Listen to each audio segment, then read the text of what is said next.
Danish ভাষা শিক্ষার প্রথম ধাপ পাস করলাম।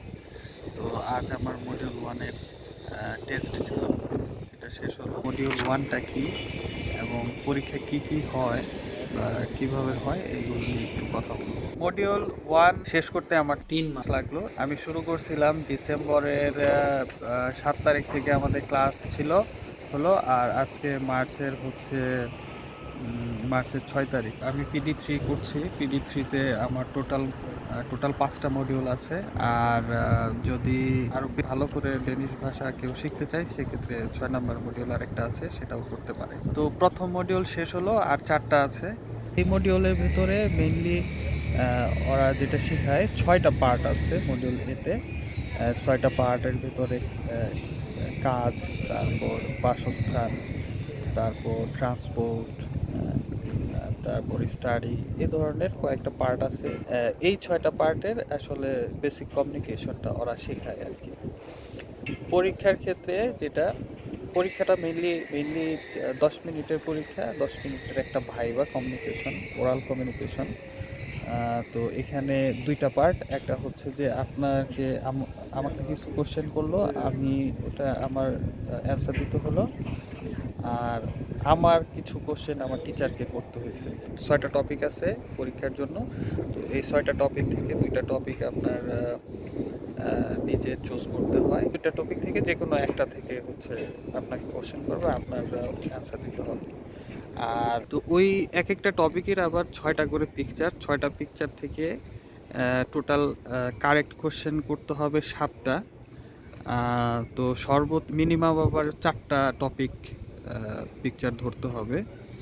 একটা পিকচার থেকে সর্বোচ্চ আপনার 3টা মনে হয় কি করা যাবে, কোশ্চেন করা যাবে। 7টা কোশ্চেন তো এক চান্সে হয়ে গেলে শেষ।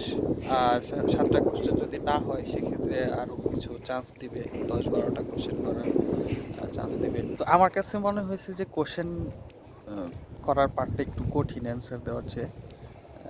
আমি এটা নিয়ে একটু টেনশনে ছিলাম, যদিও প্রথম থেকে মনে হতো এটা কিছুই না, ইজি। কিন্তু যখন পরীক্ষার হলো তখন দেখলাম যে না, আসলে টাফ আছে এবং হোঁচট খাওয়ার সম্ভাবনা আছে। তো সর্বোচ্চ পরীক্ষা সম্ভবত 3বার দেওয়া যায়।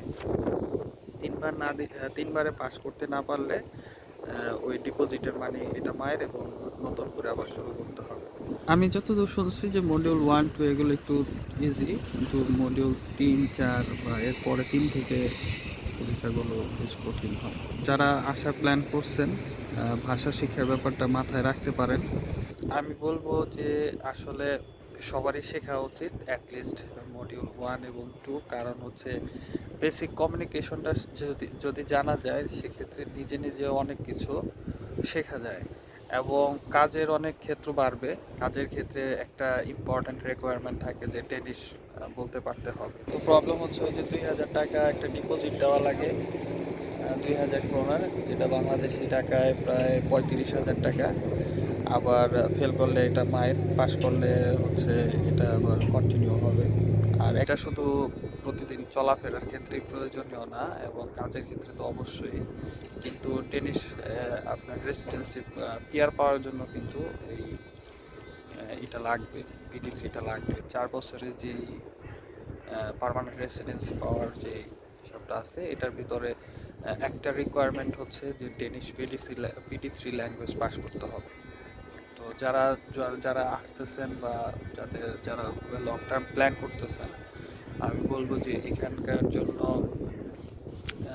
ল্যাঙ্গুয়েজের জন্য আলাদা 2000 ক্রোনারের একটা বাজেট করে রাখতে পারেন। আর সময় সেটা হচ্ছে যে আমার এখন সপ্তাহে 2 দিন 2.5 ঘন্টা 5 ঘন্টা, টোটাল 5 ঘন্টা ক্লাস করতে হয়। সকাল 9টা থেকে 11:30। অন্য শিডিউলও আছে, বিকেলের ক্লাস আছে, সন্ধ্যায় ক্লাস আছে, কিছু কিছু আবার অনলাইন অফলাইন কম্বাইনও আছে। কিন্তু অনলাইনটা এখানে প্রেফার করি না, কারণ ফিজিক্যালি এখানে উপস্থিত থাকাটা আসলে ভেরি ইম্পর্ট্যান্ট ল্যাঙ্গুয়েজের। তো আল্লাহ হাফেজ, ভালো থাকবেন।